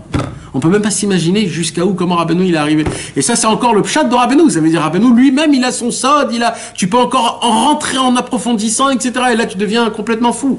Parce que si vous voulez vraiment rentrer dans ça, il y a ce que tu m'avais dit la dernière fois, il y a le conte c'est le 4e mendiant, je me rappelle plus si c'est le 4e mendiant, le 3e mendiant, le 4e mendiant, où là-bas il y a 2 oiseaux qui sont loin de l'autre, et ils se sifflent entre 2. Si on rentre dans ça, c'est fini, mes amis. C'est vraiment fini. Ouais, je vais voir. Peut-être pour le jeudi soir, on verra. En tout cas, mes amis, alors, laissez-moi juste terminer parce que Bémet, c'est vraiment très important. À l'époque, il y avait du choix. Tu pouvais choisir quel genre de tzaddik tu veux. Parce que Blainara, Baruch Hashem, on était un peuple qui avait beaucoup, Baruch Hashem. Mais au fur et à mesure du temps, on a complètement dérivé jusqu'à qu'il manquait le choix. Et là, on avait un seul tzaddik, on n'avait plus 2. Et là, quand on les proposait de devenir des tzaddikim de la génération, jamais ils voulaient, ils se cachaient, etc., etc., etc. Mais il s'est passé. Il y a quelques décennies, hein. C'est-à-dire, c'est une nouvelle mode. Il y a à peine 50 ans. Avant, ça n'existait pas. Même il y a 100 ans, ça n'existait pas. Il y a à peine 50 ans, aujourd'hui, tout le monde se bat pour devenir des rabbins. Mais il y a un truc très grave là qui se passe. On dirait qu'on est allé complètement à l'envers. Mais c'est qui nos maîtres qui nous apprend à chercher à devenir des rabbins? Mais c'est très grave. Ça veut dire, tu sais le poids que tu te mets sur tes épaules. Tu sais quelle acharayut, comment on dit? Responsabilité. Tu sais quelle responsabilité? Un jour, j'ai entendu une histoire. Le Rav Chaikin à la Shalom. Le Rav Chaikin, c'était un élève du Rafetz Chaim. Après la Première Guerre mondiale, le Rafetz Chaim, je vous ai déjà dit, le Rafetz Chaim, il pouvait être le maître du monde en comme ça. D'accord? Et le Rafetz Chaim, le plus grand des plus grands, des Litaïm, hein, c'est même pas un chassid. Là, je parle mamage des Litaïm, ça veut dire. Le plus grand des plans d'Elitaim, il a choisi de s'acheter des chevaux avec une calèche, de mettre derrière ses livres et de les diffuser. Le Rafetz Chaim qui pouvait être le Rosh Yeshiva sur 5000 élèves, que chaque élève pouvait devenir un Rosh Yeshiva sur 10 000 élèves. Donc je vous explique la photo, d'accord? Le Rafetz Chaim, il a écrit des livres pour qui? Pour les Juifs qui allaient à l'armée, qui devaient pas servir, non, qui devaient pas faire la Torah, comment on dit? Qui étaient obligés de transgresser la Torah. Il a écrit des livres comment transgresser de façon que ce soit que des rabbanan et pas d'oraïta. Il a écrit des livres pour les femmes, pour qu'ils connaissent c'est quoi les mitzvot. Ça veut dire, il s'est occupé de qui? Des nazes. Le Rafetz Chaim, celui qui a écrit le Mishnah Brura. Et il les vendait lui-même, celui-là. Et lui-même, il les vendait, il allait à droite à gauche, il les donnait gratuits, il les vendait. Maintenant, tous les copains du Rafetz Chaim, ils ont tous écrit des explications sur la Gemara que tu rentres dedans, tu pètes des durites tellement que ça fait mal à la tête. Et tu crois que le Rafetz Chaim ne pouvait pas? Rafetz Chaim, il pouvait écrire un pirouge sur la Gemara, te faire défoncer ta tête, ton cerveau, complètement. Mais il n'a pas fait, pourquoi? Parce qu'il a compris. Il a compris que c'est pas ça l'essentiel. L'essentiel, c'est le peuple juif simple. Et vous savez que le Rafetz Chaim n'avait pas beaucoup d'élèves, parce qu'on ne pouvait pas être son élève, parce qu'il fallait être à côté de lui. Lui, il était toujours en voyage. Alors il y avait son fils, qui était son élève. Il avait un fils. Et il y avait comme ça une petite quinzaine de Haradin en Lituanie. C'est très drôle, Alors le Rav Chaikin, il a eu le mérite... excellent. Excellent. Le Rav Chaikin, il a eu le mérite d'être l'élève du Rafetz Chaim. Maintenant, il faut que vous compreniez quelque chose. Aujourd'hui, on regarde la plus grande yeshiva importante en Israël. C'est la Ponovitch, on va dire. D'accord? Ponovitch, c'est Mir. Ok? Et les Rosh Yeshiva là-bas, aujourd'hui, avec la publicité qu'il y a, avec la radio, tout ce qu'il y a, tout le monde parle, le grand Rosh Yeshiva, etc. Mais eux, c'était même pas des élèves du Rafetz Chaim. C'était même pas. Et qu'est-ce qu'il dit le Rafetz Chaim au Rav Chaikin? Va en France. Il lui dit, en France? Qu'est-ce que je vais faire en France? Qu'est-ce qu'il va faire en France? À un autre élève, il lui dit, toi, tu vas à Londres. Il lui dit, à Londres? Mais vous savez ce qu'il y avait à Londres entre la Première et la Deuxième Guerre mondiale? Mais il n'y avait rien du tout. Il n'y avait aucun... Et les Juifs qu'il y avait là-bas, c'était des Juifs, des gens qui faisaient de l'argent. Ils étaient complètement... Le Rafetz Chaim, il a dit, allez sauver les Juifs perdus. Le Rav Chaikin, il est venu en France, à Aix-les-Bains. Il n'y avait même pas minyan pour faire Shacharit Mincha Arvit dans sa yeshiva. À Aix-les-Bains, on lui a donné une maison complètement perdue dans une vallée très haute à Aix-les-Bains où on a dit là-bas, il n'y a rien à faire. Il a emmené, il y avait 3-4 personnes. Le Rav Chaikin, qui pouvait être, s'il était en Eretz Israël, on lui aurait donné Ponovitch, il aurait créé des centaines de Rosh Yeshiva qui vont tous te casser la tête dans la Gemara. Mais le Rafetz Chaim, il a dit, c'est pas ça qu'il faut. C'est que les Juifs, ils savent dire Shema Israël, Hashem Elokeinu, Hashem Echad. Et regardez ce qu'il a fait le Rav Chaikin jusqu'à aujourd'hui. Maintenant, pourquoi je vous raconte ça? Parce que le Rav Chaikin, il a interdit qu'on lui appelle Rav. Il a dit, moi, on m'appelle Monsieur Chaikin, et ma femme, vous l'appelez Madame Chaikin. Interdiction de m'appeler Rav Chaikin. Vous imaginez de qui on parle, mais je ne sais pas si vous pouvez comprendre de qui on parle. Le Rav Chaikin, vous savez, c'est comme le mot qu'on dit, il était là au mauvais moment et au mauvais endroit. Lui, on l'a mis au mauvais moment, au mauvais endroit, parce qu'en Israël, à Bnei Brak, il serait devenu Chazonish. Si ce n'est pas plus, hein. Moi je vous le dis. Il serait devenu le Chazonish si ce n'était pas plus. Même le Chazonish, ce n'était pas un élève du Rafetz Chaim. Même le Chazonish. Le Rav Chaikin. Aujourd'hui, ouais, le Rav Chaikin, on ne sait rien de lui. Bon, c'était un Français. On ne peut pas comprendre. Et lui, c'est pour ça c'était un grand. C'est parce qu'avec toute sa grandeur, il aurait pu tout faire, mais il savait exactement c'était quoi le pouvoir. Il avait très peur du pouvoir. Et avec son humilité, il a créé ce qu'il a créé. Aujourd'hui, on se bat sur le titre. Sa royauté véritable. Ouais. Aujourd'hui, on se bat sur le titre de rabbin. Appelez-moi Rav. Appelez-moi comme ça. Mais attends, c'est pas ça le pire. Ok, tu veux être rabbin parce que ta meuf, elle te jette à droite à gauche, alors tu veux voir un peu, il n'y a pas de problème. Mais ne commence pas à rentrer dans le personnel des personnes. à commencer à leur dire ta femme elle doit faire comme ça, et toi tu dois dire comme ça, et toi tu dois faire ça, et plus de ça, je fais des pidiones, je peux faire des tikkunim, je sais c'est quoi, qu'est-ce qu'on peut donner comme conseil, mais tu sais dans quoi tu te mets, dans quel masse noire tu te mets, et les gens aujourd'hui se battent pour ce titre. Ils adorent ce titre, ils vont courir un titre pareil, mais ils comprennent pas comment c'est grave, que Dieu nous en préserve. Maintenant, c'est qui le plus pire? C'est le troupeau? C'est les petits gens qui connaissent pas les pauvres. Ils connaissent pas trop, eux, ils ont besoin de quelqu'un qui les renforce un peu, qui leur donne un peu de tsumatlev. Comment on dit de tsumatlev? L'attention, ah, comment ça va, etc. Mais c'est pas ça, on est tellement loin, mais c'est pas ça la Torah, c'est pas ça Moshe Rabbeinu. C'est pas ça la Torah qu'on nous a appris. Comment vous voulez que Mashiach y vienne dans un état comme ça? Allez poser des questions aux gens du Canada, aux gens de Paris, dans le 19e, ou dans des banlieues perdues, ou alors, je sais pas où, dans le Martinique, avec les petits rabbins de quartier qui font leur petite Mishnah et petit Dafayomi, et la petite paracha de la semaine entre Harvit et Minra de Shabbat, avec une petite humour et une blague. Les gens, ils sont au top niveau. Ils se disent, mais nous, on est au top niveau, on a notre petite étude de Torah. Maintenant, je suis pas contre ça, mes amis. Mais c'est pas ça la Torah réelle. C'est pas pour ça que Dieu est descendu dans ce monde-ci, qui vous a donné les 10 commandements avec les feux d'artifice.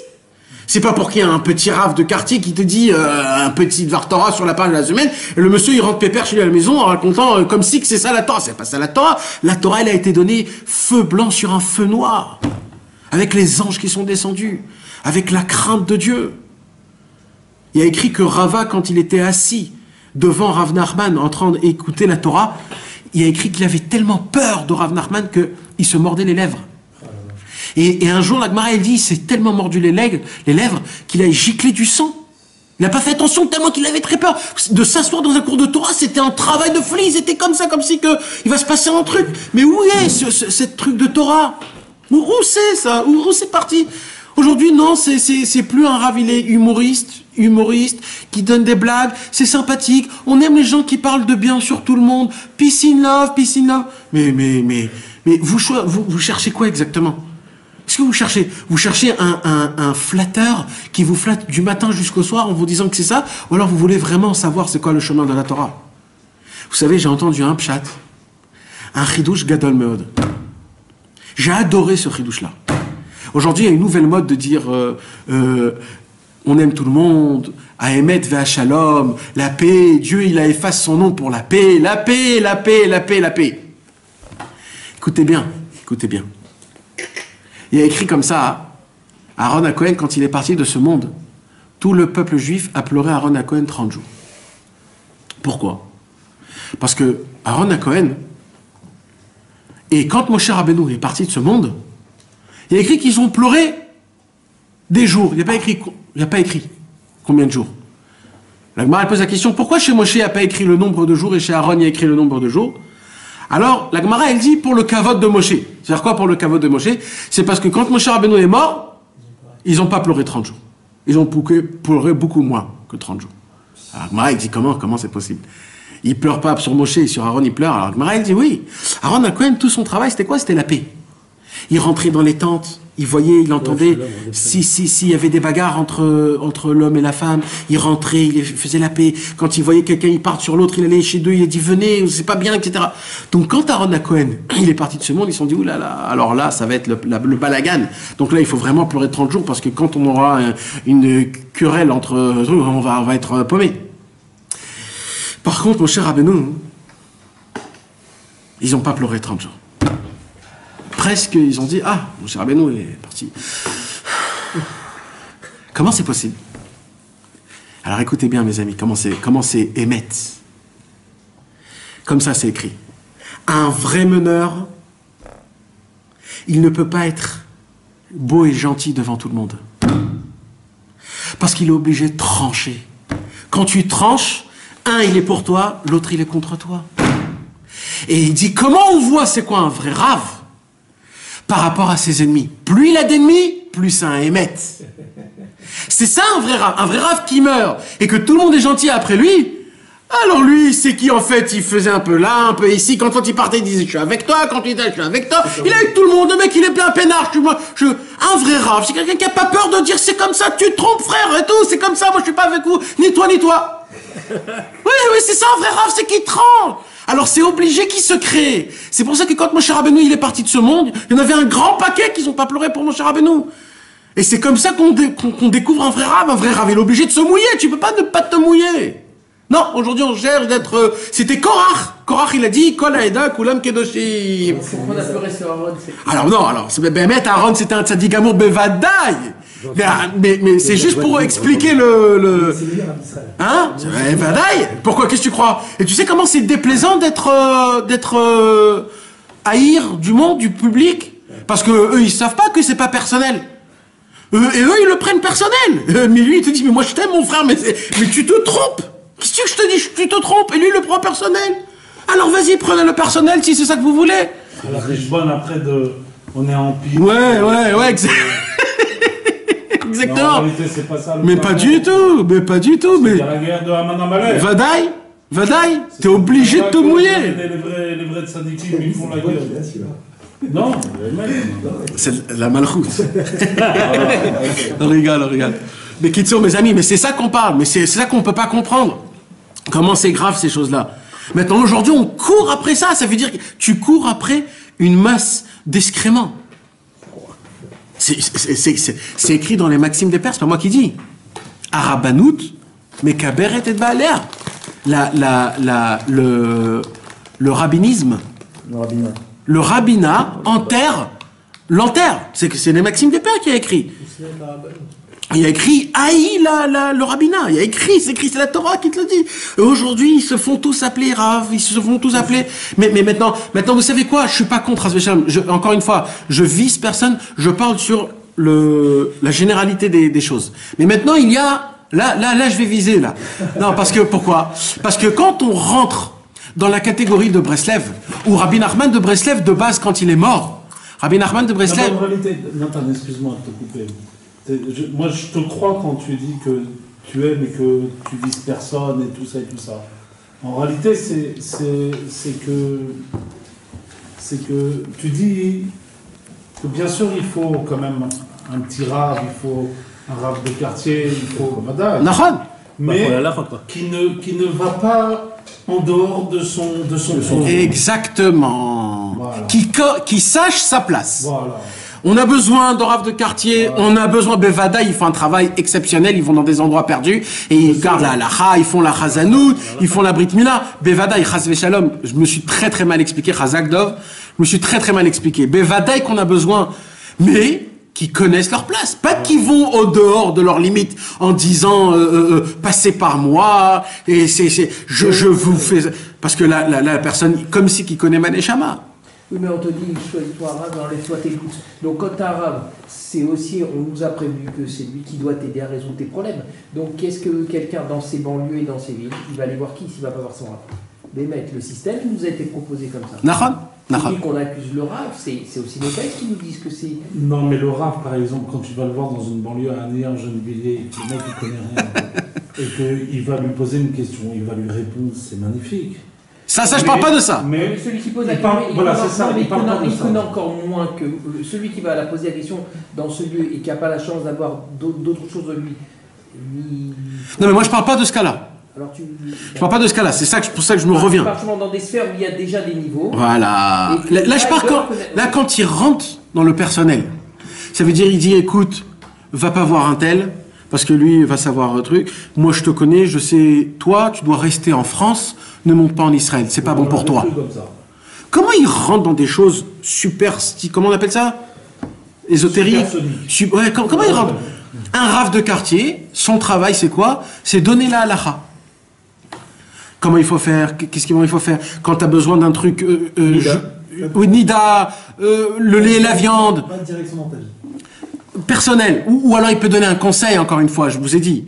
Mais au moment où il prend son titre de rabbinat, et sur ce titre-là, il se sucre en essayant... Il devient de sadique. Voilà, exactement. C'est que ça, Rabbi Israël toujours disait, il y a une différence énorme entre Rav et Tzadik. Il ne faut pas mélanger. Même Tzadik et Tzadik Emet, il ne faut pas mélanger. Parce qu'il y a plein de Tzadikim que eux, personnellement, ce sont des tzadikim personnellement, énormes, mais qui peuvent pas aider leur prochain. C'est pas parce que c'est eux-mêmes des tzadikim qui peuvent aider le prochain. Eux, ils se sont aidés eux-mêmes, Hachem leur a aidé. Mais ça veut pas dire que maintenant tu pourras aider les autres. Pour aider les autres, il faut aussi passer à un niveau très élevé. Et après que tu passes à un niveau très, très élevé, des fois c'est pas tout le monde, c'est que des gens qui sont... Il le sait, lui. Parce qu'il y a des gens honnêtes. Bah oui, non, mais c'est pas évident qu'il le sait. Chacun. De base, Akadosh Baruch Hu a dit haï le rabbinat pour cette raison-là, parce que pour pas se tromper, pour être sûr à 100% si je suis là, si je suis pas là-bas. Excuse-moi, juste parce que malgré tout, on t'explique que cet homme-là, parce qu'il fait la volonté d'Hachem, Hachem il fera sa volonté. Exact. Ça, très bien. Donc au moment où il va te donner un conseil, etc., si c'est fait avec le cœur et qu'il est honnête, même si c'est pas de parfait, Hachem il va exaucer, il va aider. Enfin, moi j'ai vu... C'est une plateforme. Ça peut être une petite plateforme. Ça veut dire d'après là où la personne se trouve avec son mérite, sa recherche, Akadosh Baruch Hu, il a construit ces plateformes-là où c'est une rachmanou d'Akadosh Baruch Hu qu'un juif il va poser la question, il va un petit peu lui dire quelque chose, un mot, et la personne elle va croire que c'est d'Akadosh Baruch Hu qu'il a reçu la réponse dure. C'est une plateforme parce que Hachem il a créé, il a fait. Je trouve que ça c'est limité à Hachem parce que si alors la vraie Torah elle est limitée à ceux qui vivent près des villes où il y a les tzadiks parfaits qui peuvent te conseiller, alors tout le peuple juif, 99,9%, ils n'ont pas le droit de conseil d'Akadosh Baruch Hu parce qu'il n'y a personne qui peut les conseiller. Moi je préférerais entendre le concept que si un homme il est honnête et qu'il est proche d'Hachem et qu'il va parler de son cœur et qu'il a fait un travail, alors Hachem va lui mettre les bonnes paroles. Oui. Moi j'ai eu des bons conseils Oui. de rabbinim qui ne sont pas des grands capitaux. Oui. Mais vous n'avez pas compris. C'est pour ça que je te dis, c'est une plateforme là où la personne elle se trouve. Après, ça ne veut pas dire que c'est pas la perfection d'après là où la personne. Toi, tu veux parler des chakras. Ça peut être la perfection. Non. Ça peut être la perfection là où la personne elle se trouve. Mais tu veux parler de ceux qui savent très bien où ils sont et qui veulent prendre du kavod, de l'oseille, tout ça. Tu parles qu'ils sont. Elle va plus s'élever, elle va plus réaliser la Torah, elle va plus. Si, là, c'est de ça qu'il parlait. S'accrocher directement. Ils prennent le nom de Rabbeinu et tout ça. C'est ça que tu allais dire. C'est juste parce que c'est. Le type qui prend le nom de Rabbeinu et qui commence grâce à ce nom-là à se faire du public et de l'oseille, du machin. Il n'a pas commencé. Un chakran. Il est en train de dire. Il allait commencer, mais il n'a pas parlé. En contact avec. Non, mais c'est ça que tu allais dire. Parce que le danger de celui qui est pas avec, c'est peut-être. Non, parce que là, il y a un point important à dire. C'est pas parce que la personne c'est un menteur que le conseil qu'il va vous donner il n'est pas bon.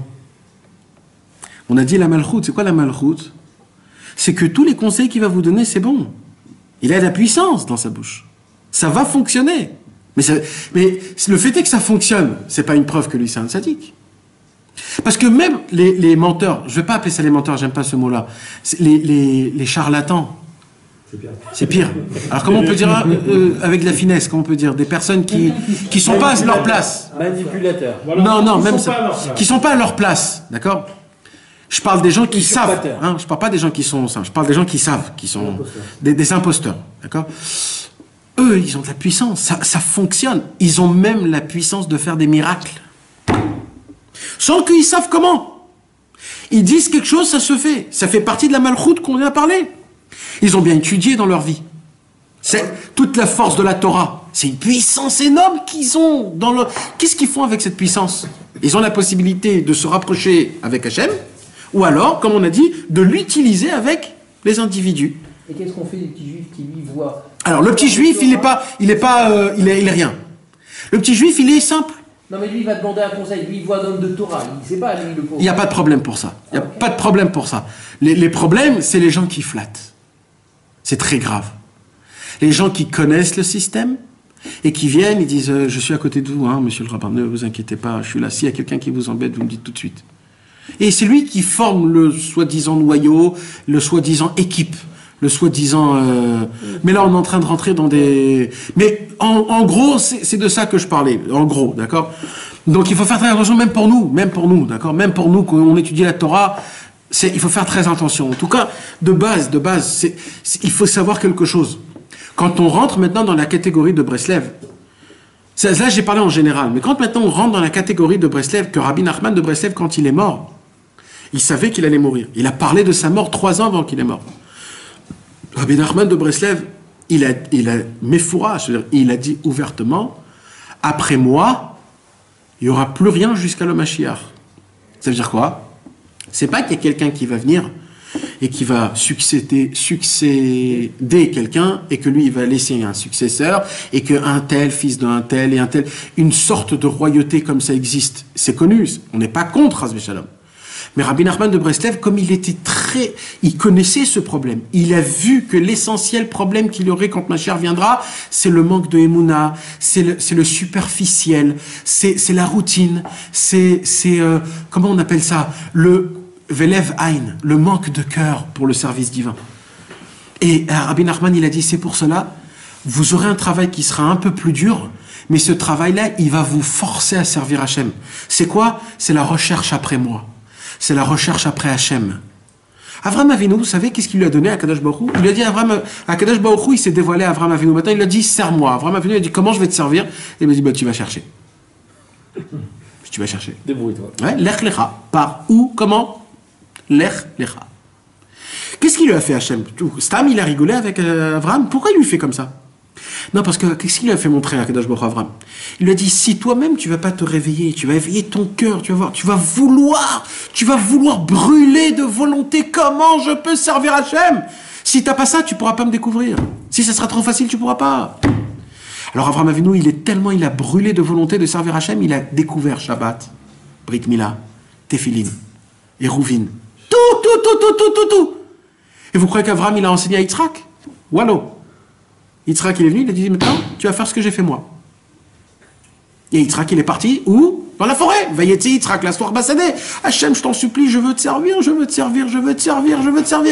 Il a brûlé de volonté, comment je peux te servir, Hachem? C'est la différence entre un petit rave avec sa frontière, s'il la respecte, et Rabbeinu Akadosh, que lui, il nous donne de devoir aller... un chemin, exact. Le problème aujourd'hui, c'est quoi? C'est que tout est écrit, tout est tracé, tout est ordonné. À cette heure-ci, tu fais ça. Voilà. Ça devient une routine. Rabbeinu pousse à aller chercher un Kadosh Baruch Hu. C'est toute la différence.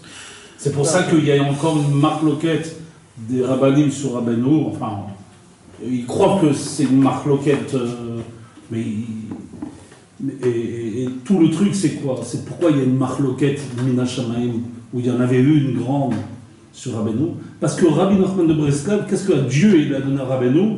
Il nous a, Rabbi Nachman de Breslev, il donne à celui qui va au mal, qui dit le Tikkun HaKlali, qu'est-ce qu'il lui donne? De devoir être un petit David Améler. Les autres rabbanim, ils ne donnent pas ce petit David Améler. Tu seras toujours, la personne, elle sera toujours l'élève du Rab. Rabbeinu, il s'en fout, tu l'appelles Rab. Il s'en fout, voilà.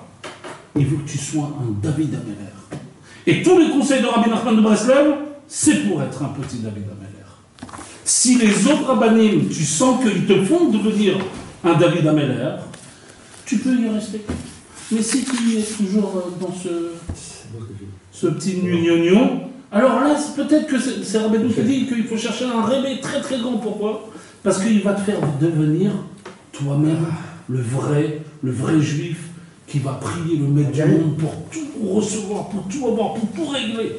Sinon, comment on connaît Dieu alors? Tu comprends? Sinon, comment on peut... alors, la Torah n'a été donnée que... non, elle nous a été donnée aussi à nous. Alors, il y a des vrais dirigeants qui ont reçu, de devoir recevoir, ils ont reçu d'Hachem, ils n'ont pas eux cherché de devoir être des dirigeants. Ils ont reçu d'Akadosh Baruch Hu, de quoi? De devoir nous donner... à devoir recevoir d'eux pour aller chercher le maître du monde. Il faut une très grande force pour donner à un élève, que l'élève il se trouve un petit peu tout seul, il se dit bon bah, je vais faire 2 heures de télim pour ma parnassa. Qui fait ça aujourd'hui? Qui va 2 heures dans la journée ou 3 heures dans la journée faire des télim, écouter de filote? Qui va étudier la Gemara la nuit pour régler son shalom bayit, pour avoir confiance en Dieu, pour avoir de la émouna, pour faire le chinour des enfants? Qui donne ça? Tu comprends? Ça veut dire de devoir un petit peu, entre guillemets, se débrouiller tout seul. Mais se débrouiller tout seul, c'est... Après, tu deviens... tu comprends? Voilà. J'ai entendu pourquoi... C'est la différence entre eux et Rabbeinu. Bien sûr. Pourquoi on fait la fila de la Parnassa? Non, a priori, avant d'arriver à Tchède de la Parnassa, tu aurais pu faire Bakasha la Refoua, Bakasha le Trinori el Adim. Pourquoi tu dis filer à la Parnassa à Rosh Hashanah? Alors je sais pas si c'est la réponse truc, mais en tout cas c'est de dire que tellement qu'on est dans une routine, que inconsciemment on croit vraiment que c'est nous qui amenons la Parnassa à la maison, les Rabbanim ils ont institué que au moins à ce moment-là rentre dans cet état d'esprit que la Parnassa elle vient d'Akadosh Baruch Hu à Rosh Hashanah et prie pour ça. Tellement que dans l'année jamais tu diras Akadosh Baruch Hu fais-moi réussir dans la faire de trucs machin, tellement que donc ils ont institué au moins cette fila-là. Enfin, c'est comme ça que j'ai entendu, mais ça... C'est marrant parce que c'est que les Sfaradim qui font la Parnassa. Non, mais moi je croyais que c'était que chez notre dans notre minyan où il n'y avait pas la fila. Je me demandais pourquoi ils sont tous à la Donc il faut l'abolir en fait, dès que tu y es, il faut l'abolir. Donc le système que Rabbeinu il nous a donné, c'est quoi? C'est cherche Hachem comme Avraham, Yitzhak et Yaakov. Sois toujours éveillé. Ne rentre pas dans une routine où tout est inscrit, tout est donné, tout.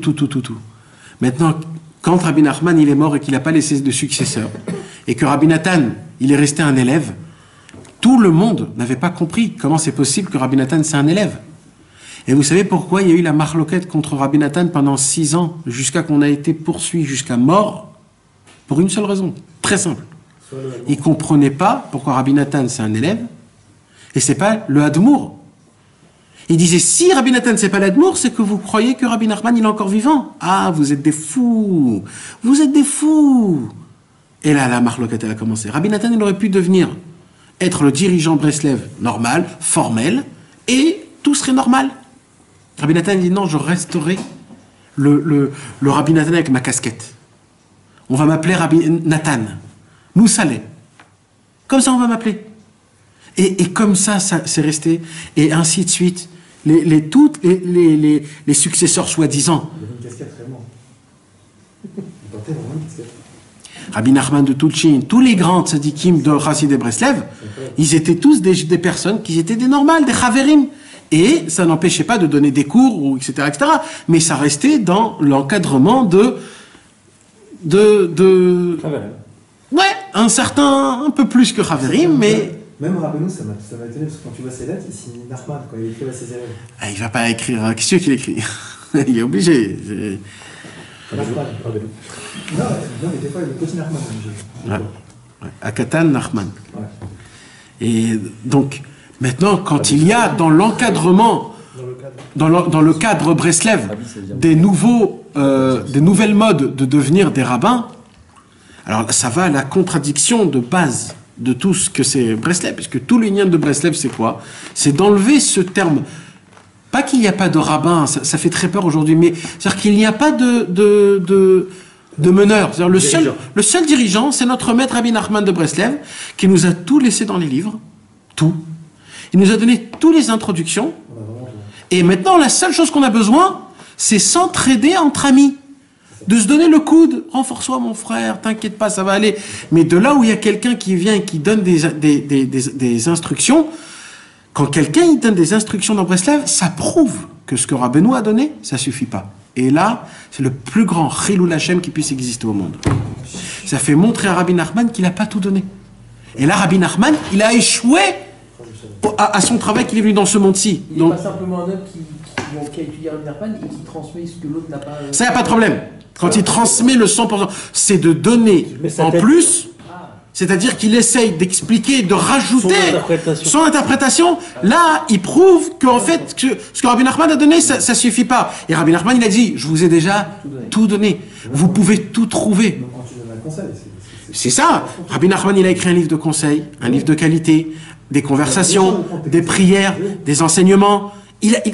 Toutes sortes d'enseignements, il a donné. Des blagues, il a tout fait. Il a besoin. Quoi. Tout. Il n'y a pas un endroit où il y a autant de facettes. C'est de la folie, ça veut dire. Même des contes. Des contes, on n'a jamais entendu un tzaddik qui a dit des contes. Même des contes, Rabbi Nachman a donné des contes. Donc quand tu viens et tu dis, il y a ça, maintenant il y a ça, et il te parle de nouveaux trucs, des nouvelles modes, et tout ça au nom de... Mais tu fais montrer quoi? Qu'aujourd'hui, ça suffit pas. Rabbeinu, Rabbi Nathan, on a besoin de passer par qui? Par quelqu'un aujourd'hui qui est encore vivant, qui a encore le Yetzer Hara, qui ne s'est pas aiguisé totalement au Yetzer Tov, que sa Neshama est plus... Parce que c'est certain que tous les rabbins d'aujourd'hui, ils savent et ils le disent ouvertement qu'ils n'ont pas tué leur Yetzer Hara, qu'ils ont encore des ta'avot. Alors comment un homme qui a encore des ta'avot, il peut me donner un peu de Torah? Ça veut dire, c'est flagrant. Ça veut dire, qu'est-ce que tu es en train de me faire? Il y a toujours une part d'interprétation. Quand-même, excusez-moi, vous-même vous avez dit, pardon, au moment sage, c'est une déduction. C'est pour ça que je l'ai dit, c'est pour ça que je l'ai dit, et je l'ai répété 2-3 fois.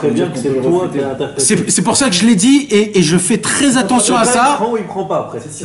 C'est ce que, exactement, c'est pour ça que je l'ai dit 2-3 fois. Par contre, moi, en vrai, il doit se limiter uniquement à la transmission de Rabbi Nachman sans Voilà. Et il y a autre chose actuellement. Moi, je connais pas trop parce que. Non, non, il y a aujourd'hui. C'est ça qu'on sait pas dans la transmission. On interprète et chacun. Ce qu'il y a aujourd'hui, c'est qu'il y a une. Alors, dans ce cas-là, là, ça vous l'apporte à tout parce que l'interprétation, chacun est c'est ça qu'on est entre nous et qu'on se tient entre nous. Ce que je veux vous expliquer, c'est que Rabbi Nachman a créé des remèdes, c'est-à-dire des cachets qu'on doit prendre pour notre Neshama. Donc maintenant, les cachets, ils sont dosés au milligrammes, c'est-à-dire au 1000 milligrammes. Au moment où, Chas Veshalom, on bouge la dose, ça peut tuer, ou alors ça peut des deux côtés. Rabbi Nachman de Breslev, c'est pas pour rien qu'il a donné cette dose, pas plus, pas moins, parce que c'est comme ça qu'on donne le médicament, il doit passer de cette façon-là. Comme maintenant quelqu'un, il vient, il commence à écrire de nouveaux livres, en essayant d'expliquer Rabbi Nachman, en rajoutant leur sauce à eux, de faire comme ça, et aujourd'hui, de nos jours, aujourd'hui ça a changé, et qu'il faudrait faire comme ça, et écrire des livres, et de faire de ça, et tout ça sur le nom de Rabbi Nachman, c'est du mensonge. Parce que Rabbi Nachman, il a donné ça. Voilà. Depuis que Rabbeinu est mort, il y a 200 ans, aucun des Chassidei Breslev ont osé écrire des livres. Tous les livres qui sont sortis, c'était toujours des compilations, c'était jamais c'était des livres. Pourquoi? Parce que on touche pas, il y a tout. Donc quand il y a quelqu'un qui vient et qui commence à rajouter quelque chose, c'est-à-dire ou deux choses de l'autre. Ou alors tu dis que ça suffit pas, ou alors tu dis que vous avez besoin de moi. Choisis. Et là, tant que t'es pas Breslev, tu peux écrire. Il n'y a pas de problème. Si c'était toi, personnellement, quelqu'un qui donne un conseil, il n'y a aucun problème d'écrire des livres. Mais mon problème à moi, c'est au nom de Rabbi Nachman de Breslev, il écrit le livre. Donc, c'est ça mon problème. Pour moi, efface, déduit de Rabbi Nachman, et c'est bon. C'est bon. Pourquoi? Parce que c'est ce que toi tu penses. Alors, si c'est toi qui penses en tant qu'être humain, il n'y a pas de problème. Mais tu parles au nom de Rabbi Nachman, c'est très grave. Des fois, c'est pas juste une méthode pour apporter des versions plus adaptées à des gens qui ne vont pas être justement dans le texte et dans une étude plus profonde, juste comme ça, des comptes. Alors, c'est une grande question. Comment il faut... Alors, ils ne forment pas le conseil ou la halakha qui en ressort. Faire de la traduction, ça. Alors, mais c'est une grande question que vous avez posée. C'est quoi cette question de base? C'est bien plus en haut que Rabbi Nachman. C'est déjà une question qu'on a beaucoup parlé avec le Harizal, etc. C'est quoi la méthode? Est-ce que la méthode, c'est de s'adapter à la personne ou d'adapter la personne? C'était une très grande question, vous avez compris? Oui. C'est-à-dire de faire descendre une lumière énorme du ciel, l'adapter à la personne, ou alors de travailler sur la personne pour que la personne s'adapte à la lumière. Le travail, c'est est-ce que de faire descendre aux gens ou de élever les gens à la chose? C'est une très grande question. Alors, il y avait beaucoup de tzadikim qui ont choisi ça et beaucoup de tzadikim qui ont choisi ça. Qu'est-ce qu'il a fait le Baal Shem Tov? Le Baal Shem Tov, il a choisi le chemin d'élever la personne vers la chose en elle-même. Parce que quand tu la fais rabaisser la chose, automatiquement tu perds de la qualité. Tu perds de la qualité automatiquement parce que c'est avec de l'eau, tu comprends? Tu mets de l'eau dans ton vin, il n'y a plus le même goût. Ah non, mais c'est pas le même moment. Quelqu'un qui est dans la rue et qui connaît rien à l'étude, tu es obligé de l'accrocher quelque chose d'un petit peu plus. C'est pour ça. Alors Rabbi Nachman de Breslev, il a dit une seule chose, et ça Rabbi Israël nous l'a énormément. Il a dit, votre seul travail, c'est de mettre l'eau à la bouche aux gens de Rabbi Nachman, c'est tout. Faites-leur baver. Montre-leur comment vous vous sentez à Ouman. Raconte-leur qu'est-ce que ça vous fait un cours de Torah de Rabbi Nachman. Raconte-leur quel effet ça fait d'étudier une parole. Comment ça te met en transe, le sentiment. Raconte-leur comment tu as changé, comment ta femme a changé. Faites-leur montrer qu'ils en bavent pour qu'eux-mêmes ils disent, mais j'ai envie moi de goûter. Quand on voit nos enfants comment ils changent, nos parents comment ils changent, ils se posent des questions. Je dis, mais c'est un nouveau, c'est quoi ça? Et là, de eux-mêmes, ils vont s'élever. Et c'est ça la beauté. C'est qu'eux-mêmes s'adaptent. Bon, mes amis, j'espère qu'on s'est bien compris. Et Chas v'Shalom, je parle contre personne. Je parle parce que ça me fait mal au cœur que malheureusement, on veut vous faire goûter un plat. C'est comme, par exemple, un Tunisien va cuisiner un gefilte fish. Il ne va jamais le faire. Il pourra pas. Même s'il veut, il peut pas. Il peut pas. Il y a une gorille, c'est tout. Pourquoi? Parce que c'est qu'un Ashkenaz qui peut faire un gefilte fish. C'est qu'un Zien qui peut faire une Pkeila. C'est comme ça. Il n'y a pas le... C'est comme ça. C'est dans l'Ashkenaz, il va dire combien il faut mettre de l'huile. Ah ben, le Tijaan, il dit, ben, je sais pas, il faut mettre. Tu vois, il peut pas expliquer. C'est comme ça. C'est comme un homme, il va commencer à cuisiner un gâteau. Donc, combien il faut mettre de sucre? 3, 4, mais on ne sait pas. Tu regardes dans tes yeux. C'est des choses qu'on peut pas. Il faut comprendre quelque chose. La Torah, Rabbi Nachman, il a une lumière à nous donner qu'on ne peut pas l'expliquer. Pour ça, il faut venir à lui. Il faut venir à lui pour goûter. Tu ne peux pas recevoir deux pour peut-être... C'est la faute de Hitros, ce que tu as dit dans une lumière qui éclaire le monde, tu sais. Raconte l'histoire de... C'est ça, non, Nathan? Tu peux aller voir que chez lui directement. Raconte l'histoire du chasseur avec son fusil.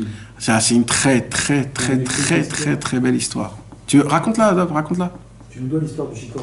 C'est un jour, peut-être que tu as dû la lire. C'est un jour, Chicor à Kadosh. un chasseur, il va dans la forêt avec une canne, comme ça. Et il marche et tout ça, et avec sa canne. C'est pas un chasseur. Non, c'est pas un chasseur. C'est un homme stable. Ouais, c'est un homme. Il y en a qui se balade dans la forêt. Un homme qui se balade dans la forêt avec sa canne. C'est Rabbi Nachman qui fait ça. Et qu'est-ce qu'il voit? Il voit un loup. Et comme il a peur du loup, il prend sa canne comme ça. Et le loup vient l'attaquer. Boum! Il tire, le loup il meurt. L'homme il regarde sa canne, il croit vraiment que c'est avec sa canne qu'il a tué le loup, tu vois. Qu'est-ce qu'il ne sait pas? Il ne sait pas que derrière, il y a un chasseur véritable, caché, avec un vrai fusil.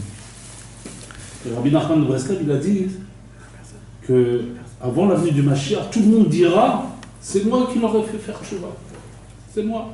C'est celui avec la canne qui est dans la forêt. Mais le vrai chasseur, celui qui fait vraiment faire tchouva aux gens, on ne le connaît pas. C'est celui qui est caché. C'est quoi le vrai fusil? C'est les Tehillim. Celui qui dit les Tehillim, Rabbi Nachman de Breslev, il a dit celui qui donnera la couronne, qui mettra la couronne sur la tête du Mashiach, c'est les gens simples qui disent les Tehillim la nuit. Donc il n'y a pas une grande complication au niveau de qu'est-ce que Rabbeinu dit.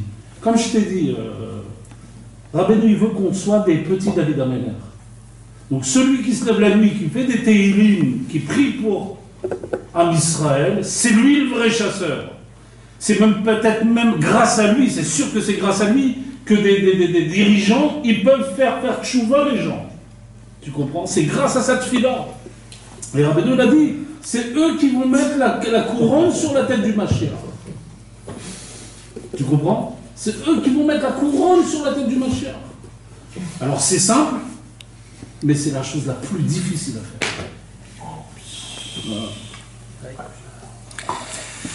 Voilà mes amis, que Akadosh Baruch Hu nous donne la force de... Et on peut te donner toute la vodat Hashem que tu veux. Mais celle-ci, de devoir te lever la nuit et faire des télim pour Am Israël, tu veux vraiment la faire. Et nous qui croyons qu'on allait terminer la Torah ce soir. Je t'ai dit, j'ai senti moi. Tout on peut te donner, sauf ça. Tu sais, tu as parlé de Gérard Falkin, qui était excellent. T'as entendu ce qu'il nous a raconté, Nicole? Je te l'ai raconté, non? Avant, je le dis pour les autres, avant qu'il y ait excellent, d'accord? Avant que Gérard Falkin il soit là-bas, Rabbi Israël, après la guerre, il a demandé à quelqu'un d'envoyer des livres Breslev à Excellent. Mais il n'y avait plus de juifs parce qu'il y a eu la Seconde Guerre mondiale. Donc je ne comprenais pas, il disait mais pourquoi? Il dit non, envoie à Excellent, je veux que tu envoies des livres là-bas à Excellent. Trouve-moi quelqu'un. Il a trouvé un mec, un juif qui était là-bas, il n'y avait pas de juifs du tout. C'est comme si tu disais envoie des livres en Ouganda. Et Rabbi Israël il a envoyé des livres là-bas à Excellent. qu'ils ont atterri après là-bas et qu'ils ont pu trouver financement, tout ça. C'est incroyable, hein? J'ai entendu ça. C'est Nicolas qui m'a raconté.